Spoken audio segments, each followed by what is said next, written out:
Bonjour, on me questionne souvent à propos des confusions entre le B et le D. C'est vrai que quand on les voit en script, c'est vrai que ça se ressemble beaucoup. Il y a un trait, il y a un rond, et selon leur orientation, selon leur disposition, c'est vrai que ça peut porter à confusion entre le B et le D. Par contre, quand on les regarde, souvent mes patients, quand ils confondent le B et le D, ils confondent aussi en cursif. Et là, on se rend compte que visuellement, c'est différent, c'est pas pareil. Donc, pourquoi? Parce que c'est pas que des confusions visuelles, en fait, c'est des confusions souvent phonologiques. Donc, souvent des confusions, en fait, de sons. Pourquoi? Parce que le B et le D, en fait, ce sont des sons qui se ressemblent beaucoup. Ils ont des traits articulatoires communs. Et la seule chose qui les différencie, donc souvent mes patients me disent B, D, pour moi c'est le même son, en fait, j'entends le même son.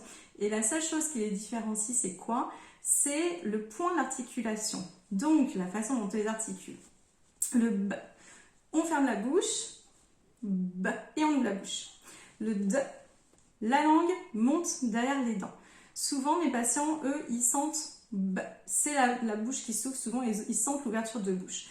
Donc, souvent, quand ils confondent les B et les D, je leur demande, est-ce que tu sens ta langue qui monte? Le B. Par exemple, je sais pas moi, un ballon, est-ce que quand tu fais le B, B, B, est-ce que ma langue, elle monte? Oh, bah non. Du coup, c'est le B. Ok. Et puis, si je te dis dindon, est-ce que tu sens ta langue qui monte? D, D, D. Ah oui, je sens. Donc, du coup, c'est le D.